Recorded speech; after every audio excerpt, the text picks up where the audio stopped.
والصلاة والسلام على من كان نبيا وآدم نبي الماء الجديد وعلى آله وأصحابه المطهرين. أعوذ بالله من الشيطان الرجيم. بسم الله الرحمن الرحيم. ألا إن أولياء الله لا خوف عليهم ولا هم يحزنون. آمنت بالله صدق الله العظيم وبلغنا رسوله النبي الأمين المكي الكريم ونحن على ذلك لمن الشاهدين والشاكرين والحمد لله رب العالمين. بکاری فیش حیران حسنی یا رسول اللہ، پریشان حسنی یا رسول اللہ. شہابی کس نوازی کن، طبیبہ چار سازی کن. شہابی کس نوازی کن، طبیبہ چار سازی کن. مریضی درد عصیانم حسنی یا رسول اللہ. مریضی درد عصیانم حسنی یا رسول اللہ. اگر رانی اگر فانی غلام انت سلطانی. اگر رانی اگر فانی غلام انت سلطانی. دیگر چیزیں نمی دانم اغثنی یا رسول اللہ. دیگر چیزیں نمی دانم اغثنی یا رسول اللہ. رضایت سائل بے پر توی سلطان لا تنہر. رضایت سائل بے پر توی سلطان لا تنہر. شاہ بحر عزی خانم اغثنی یا رسول اللہ. شاہ بحر عزی خانم اغثنی یا رسول اللہ. اسیروں کے مشکل کشا غوث اعظم، فقیروں کی حاجت روا غوث اعظم. بچا لے غلاموں کو مجبوریوں سے کہ تو عبد قادر ہے یا غوث اعظم. اور وہاں سر جھکا دے ہیں سب اونچے اونچے، جہاں ہے تیرا نقش پا غوث اعظم. کرم سے کیا رہنما رہزنوں کو، ادھر بھی نگاہ کرم غوث اعظم. دمِ نزع آؤ کہ دم آئے دم پہ، کرو ہم پہ یاسین دم غوث اعظم. یہ دل یہ جگر ہے، یہ آنکھیں یہ سر ہے، جہاں چاہو رکھو قدم غوث اعظم. جہاں چاہو رکھو قدم غوث اعظم. میری مشکلوں کو بھی آسان کیجئے کہ ہیں آپ مشکل کشا غوث اعظم. کہے اس سے جا کر حسن اپنے دل کی، کہے اس سے جا کر حسن اپنے دل کی. سنے کون تیرے سوا غوث اعظم. سنے کون تیرے سوا غوث اعظم. آئیے کچھ عرض و معروض سے کم میں تھوڑی دیر اپنی گفتگو کو دراز کروں. اس سے پہلے ہم اور آپ مل کر کے سب سے پہلے اپنی اور ساری کائنات کے مرکز عقیدت آقائے نامدار مدینے کی تاجدار نبیوں کے سردار شفیع روز شمار گلشن ہستی کی اولین فصل بہار صبح کائنات کے شمس الضحیٰ شام کائنات کی بدر پوجا احمد مجتبی محمد مصطفیٰ صلی اللہ علیہ وسلم کی مقدس بارگاہ اپنی غلامی کا ثبوت دیتے ہوئے درود پاک کا ہدیہ پیش کر اور پڑھی بآواز لفظ اللہم صلی علی سیدنا مولانا محمد وعلی الجود والکرم وآلہ الکرام ابن الکریم وبارک وسلم صلاۃ و سلام علیک یا رسول اللہ صلی اللہ علیہ وسلم. اس محفل پاک کے اندر میں تھوڑی دیر گفتگو کرنا چاہتا ہوں شہنشاہ بغداد غوث العباس قطب الاقطاب فرد الافراد غوث سمدانی محبوب سبحانی قطب ربانی شہباز لامکانی سیدنا شیخ ابو محمد محی الدین عبد القادر جیلانی بغدادی رضی اللہ تعالیٰ عنہ کی ذات پاک. اس لیے کہ جس کے دل میں سرکار غوث اعظم کی سچی محبت، زندگی چاہے جیسے بھی ہو لیکن مرنے سے پہلے اسے توبہ ضرور نصیب ہو. میرے غوث اعظم کی ضمانت ہے. میرے غوث نے فرمایا کہ جو ان کا مرید ہے، جو بھی ان کی محبت کو اپنے دل میں رکھنے والا ہے، تو آپ نے فرمایا میں اپنے مرید کو اس وقت تک کہ مرنے نہیں دیتا جب تک کہ اسے توبہ کی توفیق نہ ہو. اس محبت کو اپنے سینے میں رکھنا اور اپنی اولادوں کے سینے میں اس محبت کو منتقل کرنا یہ ہمارے اور آپ کے لیے لازم و ضروری ہے. اس پرفتن دور میں جہاں آج ایمان اور عقیدے کے ڈاکو ہر جانب پھر رہے ہیں، جہاں ہماری آنے والی نسلوں کے لیے ایمان کو بچانا جہاد کے برابر ہو جائے، ایسے پرفتن دور کے اندر ضروری ہے کہ ہم اپنے آپ کو بھی اور اپنے آنے والی نسلوں کے مستقبل کو بھی محفوظ کریں ایمانی طور۔ یہ اس وقت ہوگا جب ہمارے دل میں حضور کی بھی محبت سچی ہو اور حضور کی اولاد کی بھی محبت سچی ہو۔ جب یہ محبت ہمارے سینے میں سچی ہو تو پھر انشاءاللہ نہ ہمارا ایمان کوئی روک سکتا ہے اور نہ ہماری اولاد کی اور ہماری آنے والی نسلوں کے ایمان کو کوئی خرید سکتا۔ اس لیے کہ اللہ کے نبی نے فرمایا، حضور نے ارشاد فرمایا اولاد کی تربیت کے بارے میں، میرے نبی فرماتے ہیں 3 چیزیں اپنی اولادوں کو دے کر دیجیے، وہ 3 چیزیں اگر تم اپنی اولاد کو دے دو تو پھر ان کی دنیا بھی کامیاب ہے اور ان کی آخرت بھی کامیاب ہے، اور وہی 3 چیز ہمارے اندر، اس لیے کہ ہم بھی کسی کی اولاد ہیں، تو یہ 3 چیزیں ہمارے اندر۔ حضور فرماتے ہیں پہلی بات، اپنی اولاد کے سینوں میں میری محبت ڈال۔ اللہ کے نبی کی حدیث سے پاک ہے، مصطفیٰ فرماتے ہیں اپنی اولادوں کے سینوں میں میری محبت ڈال۔ حضور فرماتے ہیں دوسری بات، اپنی اولاد کے سینے میں میرے اولاد کی محبت ڈال، میرے اہل بیت کی محبت ڈال۔ اور پھر حضور نے فرمایا تیسری بات کہ اپنی اولادوں کو قرآن پڑھنا سکھا دو۔ 3 چیزیں اگر آپ نے کر دی، ان 3 چیزوں پر اگر آپ عمل کر لیں تو آپ کی بھی دنیا کامیاب ہے اور آپ کی جو آنے والی نسل ہے اس کی بھی دنیا کامیاب ہے، اور اس کے صدقے میں اللہ آپ کی آخرت کو بھی کامیاب ہے۔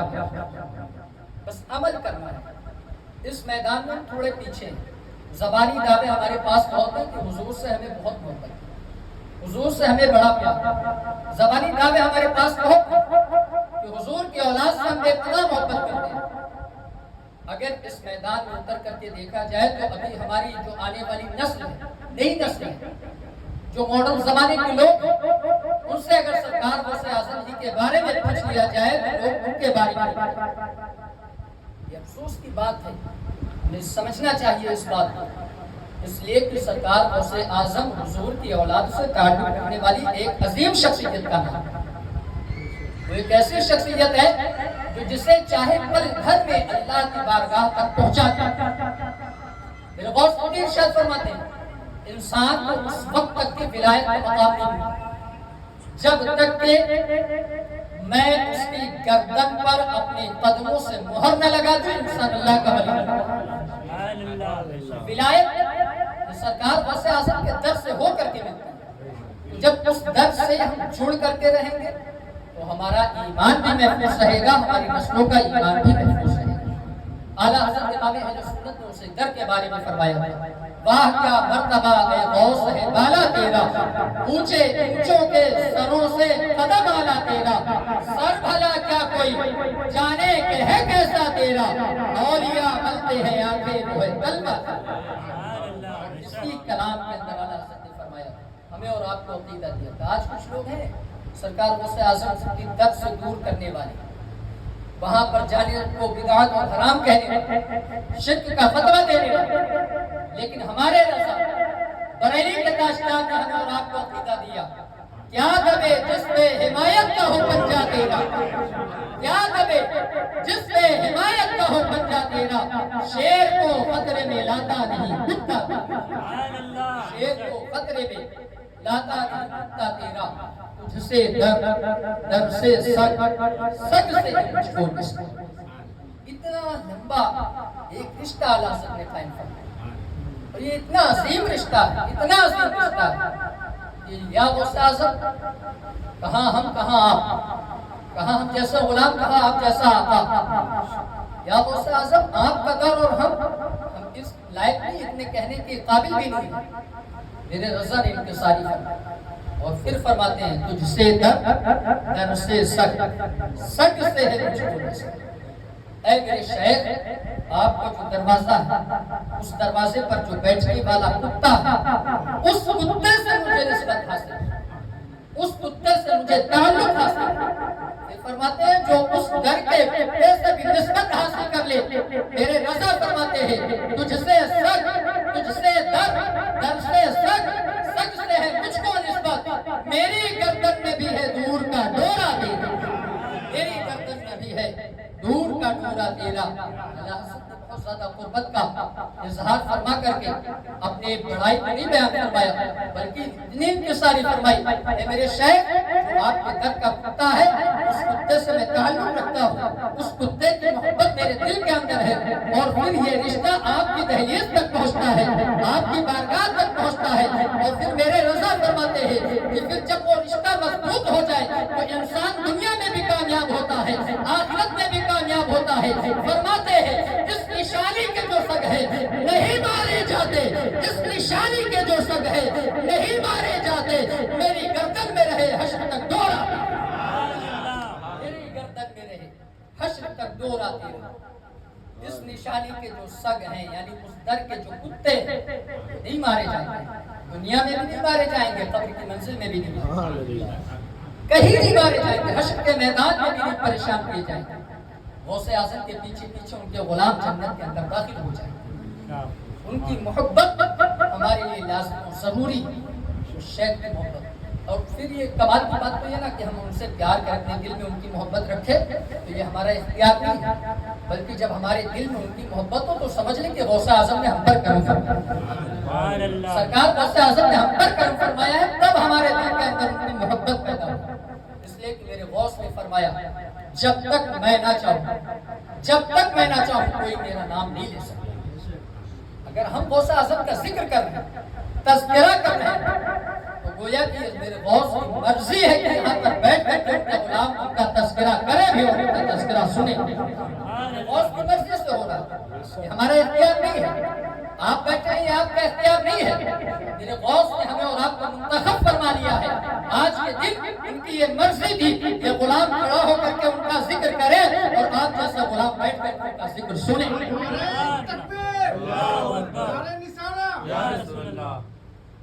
یہ سرکار غوث اعظم کی نظر کرم ہے ہمارے اوپر۔ میرے غوث فرماتے ہیں کہ کوئی اس وقت تک میری جانب متوجہ نہیں ہو سکتا جب تک کہ میں نہ چاہوں کہ میری جانب متوجہ ہو۔ تاریخ کو آپ پڑھیں، فرمایا گیا میرے غوث سیدنا شیخ عبد القادر جیلانی رضی اللہ تعالیٰ عنہ نماز جمعہ کے لیے مسجد کی جانب جاتے ہیں۔ آپ سنیں کہ جب غوث اعظم چاہتے ہیں تب لوگوں کے دل ان کی طرف متوجہ ہوتے ہیں، تب لوگوں کے دل ان کی جانب پھرا کرتے ہیں۔ میرے غوث مسجد کی جانب تشریف لے کر کے جا رہے نماز جمعہ کی، ساتھ ایک خادم، لوگ جا رہے ہیں، سرکار غوث اعظم جا رہے ہیں، لیکن لوگوں کی بھیڑ اکٹھی، لوگ متوجہ نہیں۔ آپ کے ساتھ چلنے والے خادم نے دل کے اندر خیال کیا شہنشاہ بغداد ولیوں کے سردار، ساری دنیا ان کی دیوانی ہے، لیکن دیکھو اگر مسجد کے راستے میں جا رہے ہیں تو کوئی ان کی جانب متوجہ نہیں ہے۔ ابھی اتنا ہی سوچنا تھا، میرے غوث کو دل کے حالات کی خبر ہو جاتی ہے۔ سیدنا شیخ عبد القادر جیلانی رضی اللہ تعالیٰ عنہ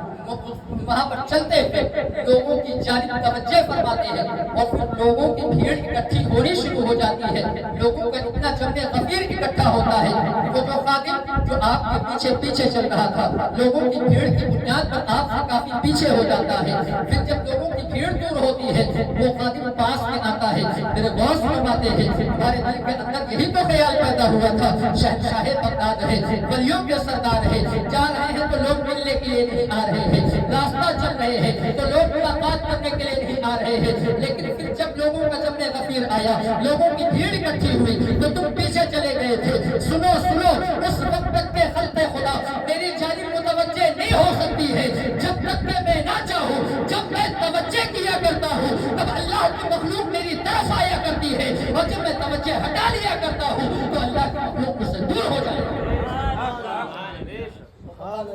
سرکار غوث اعظم، غوث کا مقام بہت اونچا ہے، اس مقام کو کوئی سمجھ نہیں سکتا۔ اعلیٰ حضرت نے تو حد ہی کر فرما دیا، ساری باتیں ختم ہوں گی۔ سر بھلا کیا کوئی جانے کے ہے کیسا تیرا، اولیاء بنتے ہیں آنکھیں وہ ہے طلبہ تیرا، جو غوث اعظم کے طلبے کو نہ سمجھ سکتا ہو وہ غوث اعظم کے مقام و مرتبے کو کیا سمجھ۔ حضور غوث اعظم کی سیرت طیبہ میرے آقا مصطفیٰ جان رحمت صلی اللہ علیہ وسلم کی سیرت طیبہ سے بہت مشابہت، بہت زیادہ مشابہت،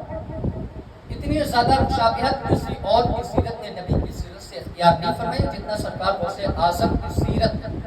حضور کی سیرت سے مشابہت اختیار فرمائی۔ اور ہو بھی کیوں رہا، اس لیے بھی فرمایا گیا کہ اولیاء کرام کے درمیان سرکار غوث اعظم کا مقام و مرتبہ ایسے ہی ہے جیسے نبیوں کے درمیان حضور اکرم کا مقام و مرتبہ۔ جب دادا اتنی عظیم رتبے والا، اتنے عظیم مرتبے والا، تو شہزادے کا رتبہ کیسے ہو؟ حقیقت تو یہ ہے کہ سرکار غوث اعظم کے رتبے کو بڑے سے بڑے ولی نہ سمجھ سکے، صرف ان کے رتبے کو یا تو مصطفیٰ جان رحمت نے سمجھا ہے یا عطا فرمانے والے خدا نے سمجھا۔ اتنا بڑا مرتبہ ہے۔ میں آپ کو بتاؤں، اللہ کے ولیوں میں سے ایک ولی ہے حضرت خضر رضی اللہ تعالیٰ عنہ۔ ایک ہے حضرت خضر اسلام جنہیں بنی اسرائیل کا نبی کہا جاتا ہے یا ولی کہا جاتا ہے، اختلاف، لیکن میرے ہاتھ علماء کے اس بات پر زیادہ اتفاق ہے کہ وہ نبی ہے۔ اور ایک ہے حضرت خضر جو ولی، اور ان کی ڈیوٹی صرف اتنی تھی کہ وہ جس وقت چاہتے تھے کسی بھی ولی یا قطب یا ابدال کو ایک جگہ سے ٹرانسفر کر کے دوسری جگہ بھیج دیا۔ جیسے کوئی یہاں کا قطب ہے، ہر علاقے کا الگ الگ قطب ہوتے ہیں، الگ الگ ابدال ہوتا ہے، اس کی ذمہ داری علاقے کی حفاظت کرنا، کوئی بلا نازل ہو، کوئی مصیبت نازل ہو تو اللہ کے مخلوق کو ان بلاؤں سے، ان مصیبتوں سے بچانا یہ ان کی ذمہ داری ہوتی ہے جنہیں اللہ اقطاب اور ابدال بنایا، جنہیں قطبیت کا مقام اور ابدال کا مقام دیا کرتا ہے، یہ ان کی ذمہ داری ہے۔ تو ان لوگوں کی ڈیوٹی لگانا، مقرر کرنا، یہ حضرت خضر کا کام۔ وہ جس سے چاہتے تھے ایک جگہ سے ٹرانسفر کر کے دوسری جگہ بھیجتے تھے۔ قرہ کے کتب کو اٹھایا، اسے بھیونڈی بھیج دیا، بھیونڈی کے کتب کو اٹھایا، اسے بھنڈی بازار بھیج دیا، ایسے ایسے کر کے وہ پورے دنیا کے اولیاء کرام کی ڈیوٹی مقرر کیا کرتے۔ ایک مرتبہ ان سے سوال کیا، اللہ کے ایک ولی نے ان سے سوال کیا، آپ تو بڑے بڑے اولیاء کرام سے ملاقات کرتے ہیں، بڑے بڑے لوگوں کو آپ نے دیکھا، آپ نے ان کو ادھر سے ادھر ٹرانسفر کیا، ان کی ڈیوٹیاں مقرر فرمائی، جسے جہاں چاہا بھیج دیا، یہ بتائیے کیا کبھی آپ کو کوئی اللہ کا ایسا بندہ بھی ملا، کوئی ایسا بندہ ملا جس نے خود ہی آپ کو حیرت میں ڈالا، خود ہی جس نے آپ کو حیرت میں ڈالا؟ آپ لوگوں کو حیرت میں ڈالتے ہیں، بڑے بڑے اولیاء کرام کی پوسٹنگ ادھر سے ادھر کر دیتے ہیں، آپ حیرت میں لوگوں کو ڈالتے ہیں، لیکن کوئی ایسا بندہ، کوئی ایسا ولی اللہ کا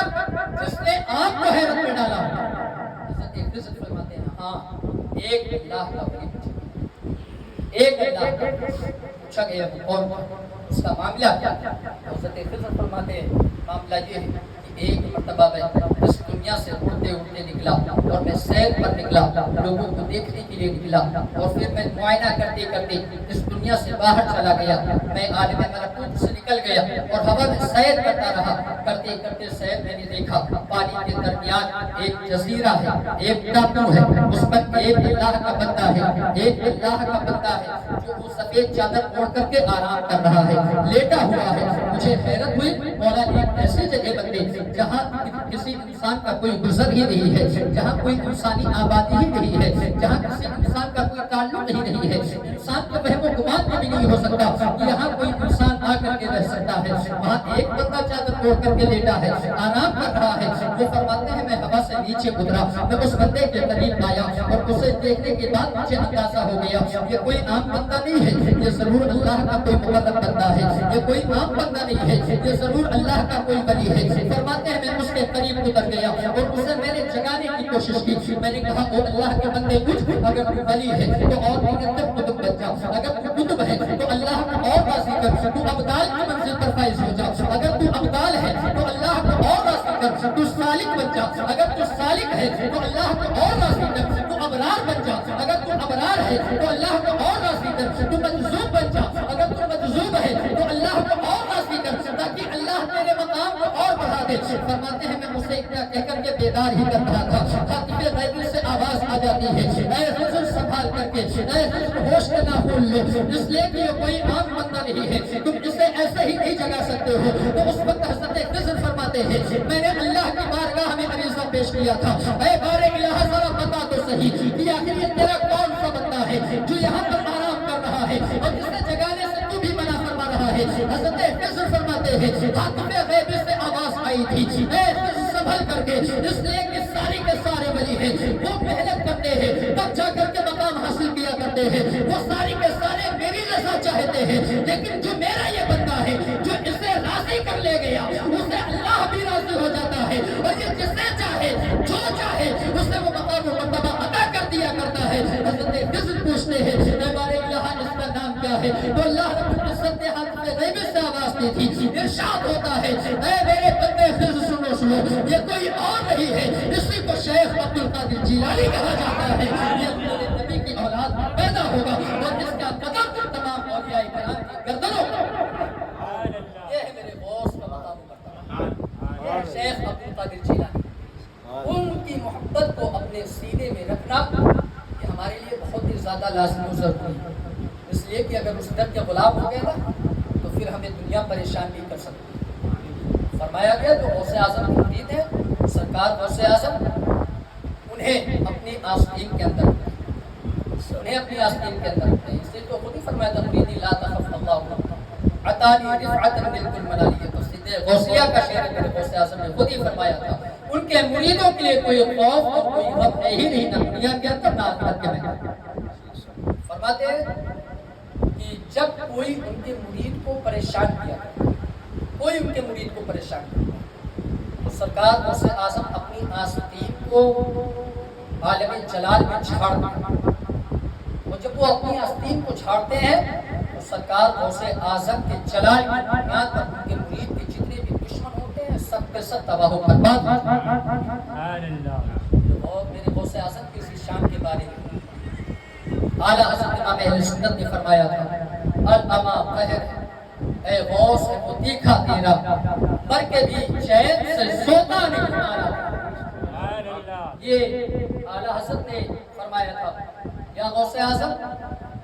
امان چاہتے ہیں آپ کے قہر سے، اس لیے کہ آپ کی قہر کی نظر جس کے اوپر پڑ جائے وہ مر کے قبر میں بھی چلا جائے تب بھی وہ چین نہیں پاتا ہے، اس لیے کہ آپ اس کے اوپر نظر قہر ڈالی۔ سرکار غوث اعظم کو جو راضی کر لیا، وہ جو انہیں راضی کر لے گئے وہ اللہ کے نبی کو بھی راضی کر لیا۔ جس نے مصطفیٰ کو راضی کیا اس نے اپنے رب کو راضی کر لیا، جس نے اللہ کو راضی کیا اس کی دنیا بھی کامیاب ہے، قبر کی منزلیں بھی آسان ہے اور حشر کی منزلیں بھی اس کے لیے آسان ہے۔ آخرت کے میدان میں اس کے لیے ہے کیا؟ اس کے لیے آخرت کے میدان میں جنت کا انعام۔ اس محبت کو اپنے سینے میں رکھیں، وہ ایک ایسا در ہے کہ اس در پہ ادنا اور اعلیٰ نہیں دیکھا، یہ اپنے ذہن میں رکھیں، اس در پہ کوئی ادنا اعلیٰ نہیں دیکھا، اس در پہ اگر کسی چیز کو دیکھا جاتا ہے تو وہ ہے دل کی محبت اور دل کی تڑپ۔ جب دل کی تڑپ سچی اور آپ کی عقیدت سچی تو آپ اس در سے کبھی خالی ہاتھ واپس نہیں ہوتے۔ ایک دنیا نے ہمیں اور آپ کو مانگنے کا طریقہ بھی بتایا، آج ہمارا یقین کمزور ہے، یقین جاننا اس بات پر۔ ابھی ہم مثال کے طور پر یہی ممبئی میں چلے جائیں، بابا محمد الدین شاہ رحمۃ اللہ تعالیٰ نے کہ جو کہ پوری ممبئی کو چلاتے ہیں، وزیر مالیات، یہاں کی جتنی بھی دولت چلتی ہے وہ انہیں کے در سے ہو کر کے چلتی ہے۔ اس در پہ جا کر کے اگر ہم کچھ مانگے، اگر فی الفور ہماری دعا قبول نہ ہو تو ہمارے دل کے اندر یہ محسوس ہوتا ہم گئے تھے مانگنے ہمیں ملا، لیکن یہ عطا کرنے والے کی کوئی کمی نہیں، یہ مانگنے والے کی کمی ہے، اس لیے کہ اگر ہمارے دل کی تڑپ سچی ہوتی تو وہ دربار ایسے ہیں جہاں سے کبھی خالی ہاتھ نہیں لوٹائے جائے، کبھی خالی ہاتھ نہیں لوٹائے جائے۔ تو حضور کی اولاد سے تعلق رکھتے ہیں، اور حضور کی جو اولادیں ہیں جو ان کی نسل سے تعلق رکھنے والے ہیں، یقین جانتے ہیں اللہ کی عزت کی قسم وہ آسمان کا بوجھ کبھی برداشت نہیں کرتے،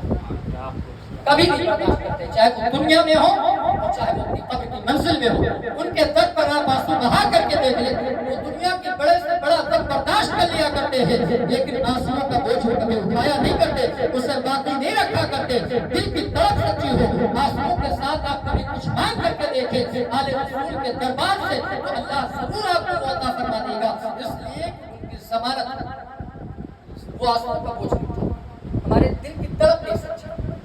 ہماری جو عقیدت ہے وہ کہیں نہ کہیں ہمیں دھوکہ دیتا ہے۔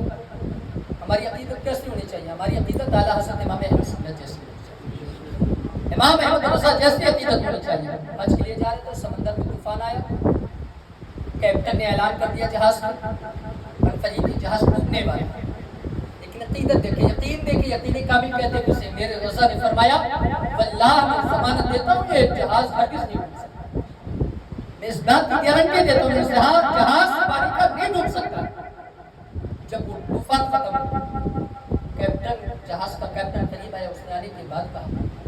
یہ ایسے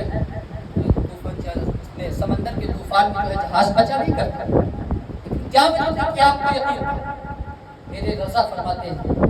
اللہ کے نبی نے فرمایا جو کشتی پر سوار ہوتے وقت کشتی پر سوار ہونے کی دعا پڑھ لے اللہ اس کشتی کو ڈوبنے نہیں دیتا۔ احمد رضا نے کشتی پر سوار ہوتے وقت حضور کی دعا پر عمل کیا تھا، اس دعا کو پڑھ کر کے کشتی پر سوار ہوا تھا، میرے نبی نے ضمانت دی تھی یہ جہاز نہیں ڈوب سکتا۔ یہ عقیدت، یہ تڑپ جب سچی ہوتی ہے تو انسان اپنی منزل کو پہنچ بھی جائے گا، وہ اپنے مقصد کو پا لیا، بس شک اتنی کی تڑپ سچی۔ ایک بڑھیا نے ہمیں اور آپ کو بتایا، سرکار غوث اعظم کی حیات طیبہ کے بارے میں، جب مانگے تو ایسے ہی پوری یقین کے ساتھ آئے ہیں آپ کے در پر تو لے کر کے اب کہیں نہیں جانا، آ گئے تو لے کر کے جائیں، جب تک آپ نہیں دیں گے ہم نہیں اٹھیں گے یہاں سے۔ اور جب وہ دینے پر آتے ہیں تو اتنا کچھ دیتے ہیں، اتنا کچھ دیتے ہیں کہ بندہ سنبھال لیتا ہے۔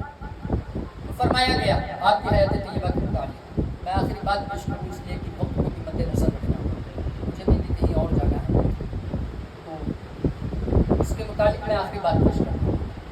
سرکار غوث اعظم کی بارگاہ میں ایک عورت آنے کے بعد اس نے عریضہ پیش کیا، اے شیخ آپ کے در سے جتنے بھی لوگ آتے ہیں اپنے دعوت کو مراد سے بھر کر کے لے کر کے، شیخ نے آج اپنی التجا لے کر ایک عریضہ لے کر کے، تو میرے شیخ نے پوچھا بتاؤ وہ عریضہ کیا ہے؟ اس عورت نے کہا حضور شادی ہوئے ایک عرصہ گزر گیا، واقعات تو آپ نے سن رکھے ہوں گے لیکن آپ اسے پھر سے سنیں اور دیکھیں کہ اس میں ہے ہمیں اور آپ کو سمجھنے اور سمجھانے کے لیے بہت کچھ ہے، بہت واقعہ سننا اور ہے اور اسے سمجھنا اپنے اعتبار سے اور آپ اسے سمجھ کر دیں۔ اس نے کہا حضور شادی ہوئے ایک عرصہ ہو گیا، میرے گھر کے اندر کوئی چراغ نہیں،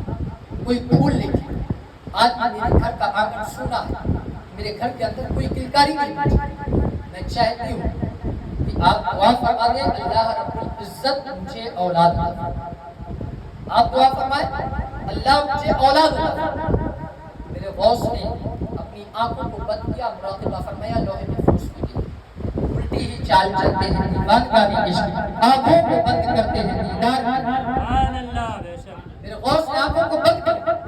لوہے محفوظ کو پڑھ لیا اور پڑھنے کے بعد ارشاد فرمایا اے عورت تیری قسمت میں کوئی اولاد، تیری قسمت میں کوئی اولاد۔ جب اس نے اتنا سنا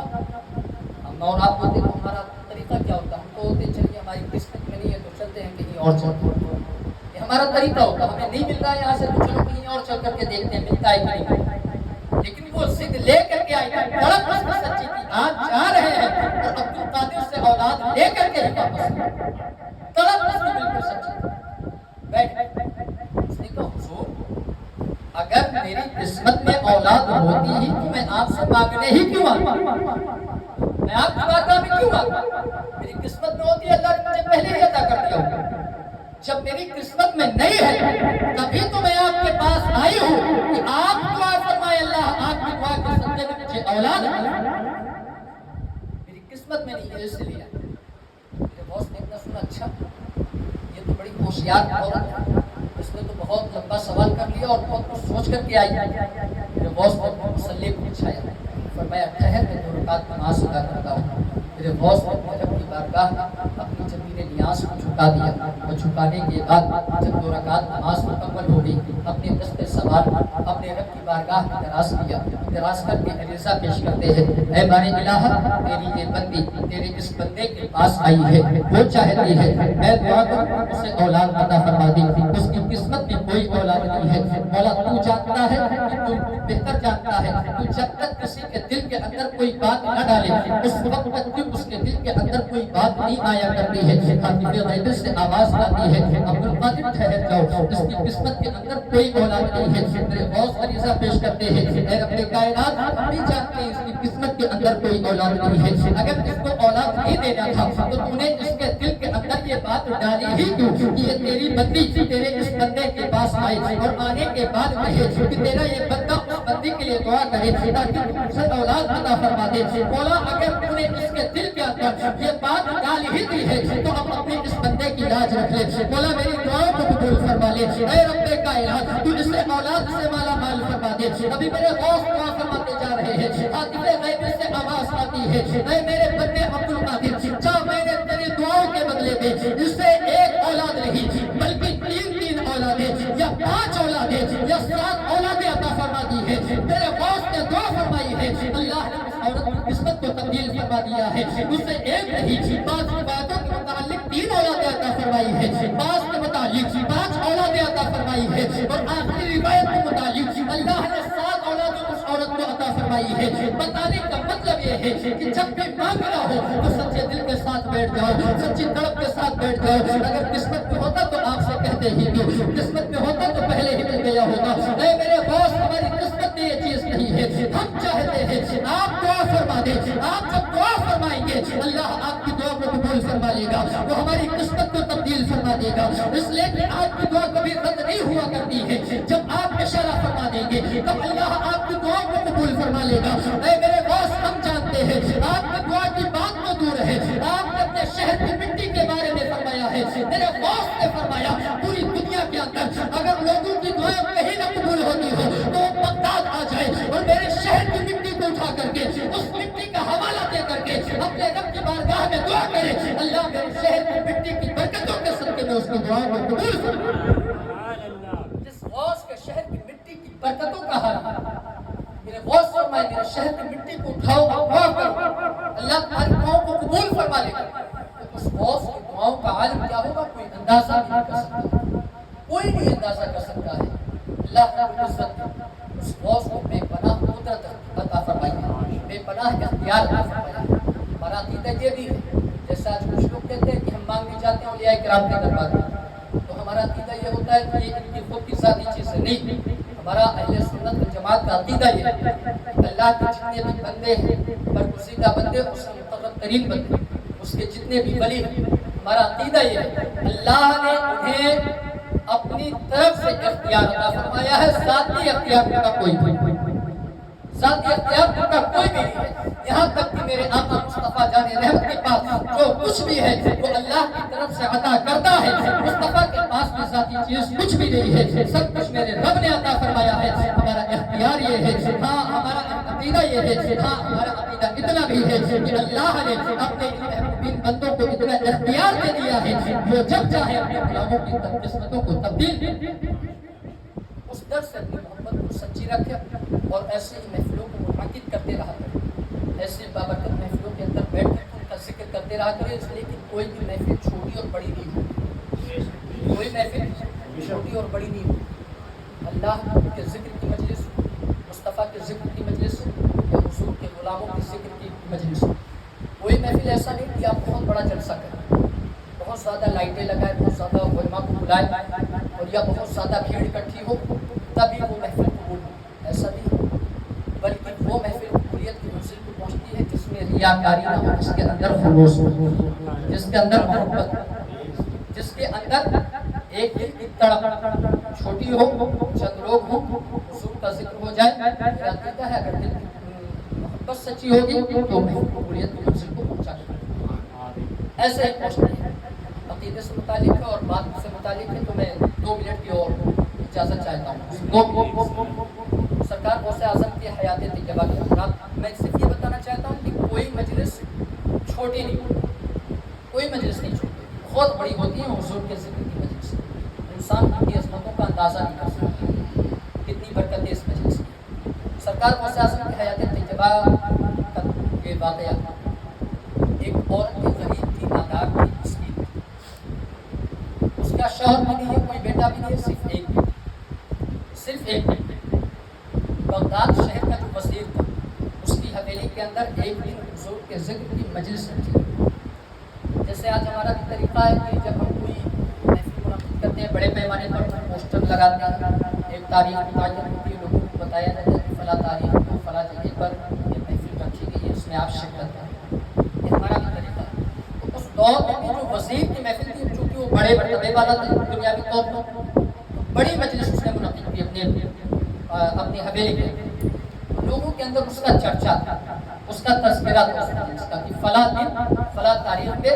ایک محفل وزیر کی حویلی پر منعقد ہونے والی ہے جس میں بڑے بڑے لوگ شرکت کرنے والے ہیں. تاریخ نے لکھا ہے وہ عورت جس کے دل کے اندر حضور کی محبت سچی تھی, اگرچہ اس کے کپڑے گندے تھے, اگرچہ وہ غریب تھی, اگرچہ وہ مسکین تھی, اگرچہ اس کے پاس دنیا میں سہارا کوئی مضبوط نہیں تھا, لیکن اس کے دل کے اندر حضور کی محبت بڑی سچی تھی. اس کے دل کے اندر ایک تڑپ تھی, وہ دل ہی دل کے اندر خوش ہو رہی تھی جیسے جیسے تاریخ قریب آتی تھی کہ جس دن حضور کے ذکر کی مجلس ہے وزیر کی محفل میں جائیں گے, وزیر کی حویلی میں جائیں گے اور وہاں جا کر کے اپنے نبی کا ذکر سنیں گے, حضور کی سیرت طیبہ کو سنیں گے. ہمیں یہ پتہ چلے گا حضور چلتے کیسے تھے, ہمیں اس بات کا پتہ چلے گا حضور کا اٹھنا کیسے تھا, حضور کا بیٹھنا کیسے تھا, حضور کا کھانا پینا کیسے تھا, حضور کے گفتار کا طریقہ کیا تھا, حضور کی سیرت طیبہ کیا تھی. تاریخ نے لکھا ہے جب وہ دن آیا جس دن وزیر کی حویلی پر وہ محفل منعقد ہونے والی تھی. تاریخ کہتی ہے کہ وہ عورت اپنے پھٹے پرانے گندے سے لباس کے اندر وزیر کے دروازے پر پہنچ جاتی ہے. دربار کے باہر سے روک لیا ہے, دربار نے پوچھا تم کہاں جا رہی ہو, تو اس عورت نے کہا ہمیں پتہ چلا تھا آج کے دن حضور کے ذکر کی مجلس رکھی گئی ہے, ہم اس مجلس کے اندر جانا چاہتے ہیں, ہم یہ سننا چاہتے ہیں میرے نبی کے چلنے پھرنے کا انداز کیا تھا, میرے نبی کے اٹھنے بیٹھنے کا طریقہ کیا تھا, حضور کے سیرت طیبہ کا حال کیا تھا, ہم اس سیرت طیبہ کو سننے کے لیے آئے ہیں. تو تاریخ میں لکھا ہے اس دربار نے پوچھا بتاؤ تمہارے پاس پاس ہے, تمہارے پاس کارڈ ہے, جیسے آج کے دور میں پرائیویٹ محفلیں ہوتی ہے جس کے اندر پاس دیا جاتا ہے, جن کے پاس پاس ہوتا ہے, جن کے پاس دعوت نامہ ہوتا ہے, وہی اس مجلس میں شرکت کر سکتا ہے. وزیر کی مجلس کا بھی یہی حال تھا. اس عورت سے دربار نے پوچھا بتاؤ تمہارے پاس پاس ہے یا تمہارے پاس دعوت نامہ ہے. اس عورت نے کہا تھا ہمیں آج پتہ چل رہا ہے حضور کا ذکر سننے کے لیے پاس کی ضرورت پڑتی ہے, حضور کا ذکر سننے کے لیے کسی دعوت نامے کی ضرورت ہوتی ہے. ہمیں تو یہ پتا تھا حضور کا ذکر سننے کے لیے کسی پاس کی ضرورت نہیں ہوتی ہے. دربار میں کہا تھا یہاں ایسا نہیں ہے, یہاں جسے دعوت دے کر کے بلایا گیا ہے وہی اس مجلس کے اندر شرکت کر سکتا ہے. دربار نے اسے دھکا دیا, وہ عورت دور جا کر کے گری اور رونے لگی. ابھی وہ عورت رو ہی رہی تھی, اس کی بیٹی نے اس عورت کو اٹھایا اور کہا ماں چل ہم اپنے آنگن میں چلتے ہیں, اپنے آنگن کو صاف کرتے ہیں, وہاں بیٹھ کر کے ہم مصطفیٰ کا ذکر کریں گے, ہم میں نبی کی نعت پڑھوں گی, تو بیٹھ کر کے میرے نبی کی نعت کو سننا, میں کھڑے ہو کر کے حضور کی تعریف کروں گی, تو بیٹھ کر کے حضور کی تعریف کو سننا, ہم نے حضور کے ذکر کی مجلس کو قائم کریں گے. تاریخ میں لکھا ہے وہ ماں اور بیٹی بیٹھ اپنے گھر کے آنگن میں آتے ہیں, ماں نے گھر کے آنگن کو صاف کیا ہے اور اپنے رپٹے کو بچھاتی ہے اور اسی رپٹے کے اوپر ماں بیٹھتی ہے, بیٹی کھڑی ہوتی ہے اور حضور کی مجلس منعقد ہو جاتی ہے. صرف ایک ماں ہے, ایک بیٹی ہے, حضور کا ذکر ہونے لگتا ہے, بیٹی حضور کی نعت بھی پڑھ رہی ہے, بیٹی حضور کے اوصاف بھی بیان کر رہی ہے, بیٹی حضور کا تذکرہ بھی کر رہی ہے. ماں حضور کی محبت میں روتی جاتی ہے, اتنا روتی ہے کہ اس کے آنسو زمین پر گرتے ہیں اور زمین بھیگ جاتی ہے. تاریخ میں لکھا ہے جب وہ محفل ختم ہوئی تھی تو ماں نے پلٹ کر کے اپنے دروازے کو دیکھا تھا, تو دیکھ کر کے حیران رہ گئی تھی. دروازے پر کوئی اور نہیں تھا بلکہ شہنشاہ بغداد سرکار غوث اعظم اس گھر کی دہلیز کو چوم رہے تھے. ماں کھڑی ہو جاتی ہے اور کہتے ہیں اے عبد القادر, کہاں اس غریب کی چوکھٹ, کہاں آپ اسے بوسہ دے رہے ہیں. تو میرے شیخ فرماتے ہیں تمہیں پتہ نہیں ہے جہاں حضور کا ذکر ہو رہا تھا میں اپنی نگاہوں سے دیکھ رہا ہوں میرے نانا جان مصطفیٰ جان رحمت تشریف فرما رہے ہیں. سرکار غوث اعظم فرماتے ہیں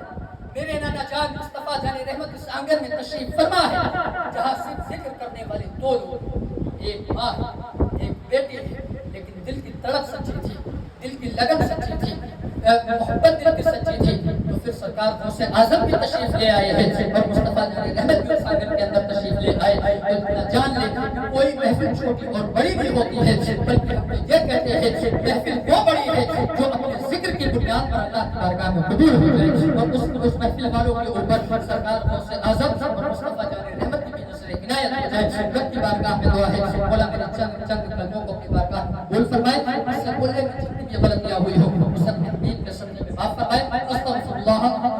كل ذنب واتوب اليه استغفر الله ربي من كل ذنب واتوب اليه خدا واسطہ میں طیبہ کا ذکر کرے لا الہ الا اللہ محمد رسول اللہ صلی اللہ علیہ وسلم وما علینا الا البلاغ